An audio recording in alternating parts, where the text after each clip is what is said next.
وہ بات جو ابھی جنرل صاحب نے فرمائی، وہ نعرہ پاکستان کا مطلب کیا، لا الہ الا اللہ، میں خود ان لوگوں میں سے ہوں، ان نوجوانوں میں سے جس نے یہ نعرے لگائے ہیں۔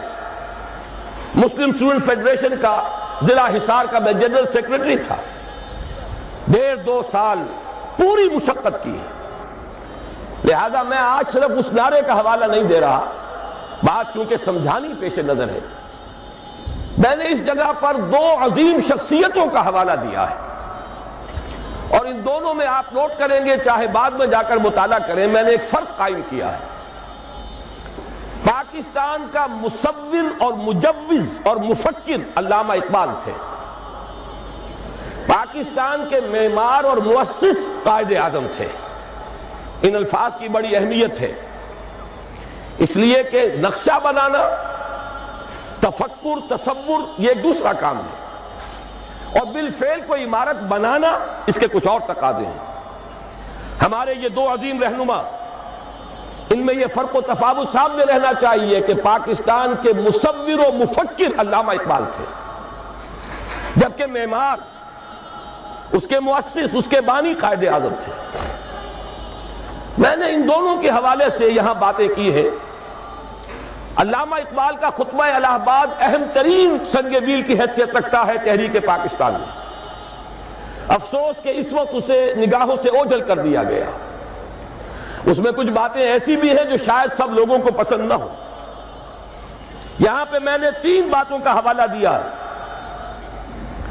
علامہ اقبال نے بر عظیم پاک و ہند کے شمال مغرب میں ایک مسلمان مملکت کے قیام کے 3 مقاصد بیان کیے۔ نمبر 1 یہ کہ یہ متحدہ ہندوستان میں جو مسلم ہندو کشمکش اور کشاکش چل رہی تھی، یہی اس کا واحد حل ہے۔ نمبر 2 یہ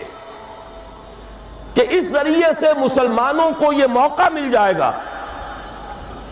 کہ اسلام کا جو حقیقی نظام تھا، جو محمد عربی صلی اللہ علیہ وسلم نے عطا فرمایا اور ایک انقلابی جد و جہد کے ذریعے سے قائم فرمایا، جس کا اصل نمونہ خلافت راشدہ ہے، لیکن جس پر بعد کے دور ملوکیت میں پردے پڑ گئے ہیں، اسلام کی بہت سی حقیقتیں چھپ گئیں، بادشاہی، ملوکیت، جاگیرداری، سرمایہ داری کے اس کے اوپر پردے پڑتے چلے گئے، تاہاں کہ آج اس اصل اسلام کی حقیقت کہیں نظر نہیں آ رہی۔ دنیا کے سامنے تو ایک دوسرا اسلام ہے، بادشاہوں کا اسلام ہے، مغلوں کا اسلام ہے، شہنشاہوں کا اسلام ہے۔ آج ہمیں ایک موقع ملے گا، علامہ اقبال کا یہ نظریہ تھا، اگر پاکستان وجود میں آ جائے تو وہ جو دور ملوکیت کے پردے پڑ گئے تھے ان کو ہٹا کر صحیح اسلام کا ایک نمونہ دنیا کے سامنے پیش کر دیا جائے۔ علامہ اقبال نے ایک تیسری بات بھی کہی تھی، اور موجودہ حالات میں وہ بہت ریلیونٹ ہے۔ بہت سے حضرات کو شاید تعجب ہو کہ علامہ نے فرمایا تھا کہ اس ہندوستان اور پاکستان کو باہم لڑنا نہیں، بلکہ یہ پاکستان، مجوزہ پاکستان ہی بھارت کا سب سے بڑا دفاع کرنے والا ہوگا۔ یہ بات بڑی عجیب لگے گی آپ کو۔ علامہ اقبال کے الفاظ یہ ہیں کہ the North West Muslim country will defend India against every invasion, be that invasion of ideas or bayonets۔ یہ جو ملک وجود میں آ جائے گا، مسلمان ملک، یہ تو پورے ہندوستان کی حفاظت اور دفاع کا فریضہ سر انجام دے گا۔ ہر حملے کے خلاف، خواہ وہ حملہ نظریات کا ہو، خواہ بیونٹس کا ہو، سنگینوں کے ذریعے سے حملہ ہو، یہ بات بالکل بھلائی جا چکی ہے۔ اس لیے کہ در حقیقت تقسیم ایسے وجود میں آئی کہ جانے والا ہمارا وہ دشمن انگریز، وہ ایک ایسا مسئلہ پیدا کر گیا سازش کے طور پر کہ جس پر یہ دونوں ملک آج تک لڑتے چلے آ رہے ہیں، اور اندیشہ یہ ہے کہ شاید مستقبل قریب میں پھر کوئی اور زیادہ ہولناک جنگ آ جائے۔ یہود کی یہ سازش، اور وہ جو ایوارڈ دیا تھا حد بندی کمیشن نے، یہ کوئی اچانک ہو جانے والی باتیں نہیں تھی، اس کے پیچھے گہری سازش تھی کہ بیچ میں وہ مسئلہ چھوڑ کر جاؤ کہ یہ دونوں آپس میں لڑے لیکن دونوں ہمارے دوست رہے۔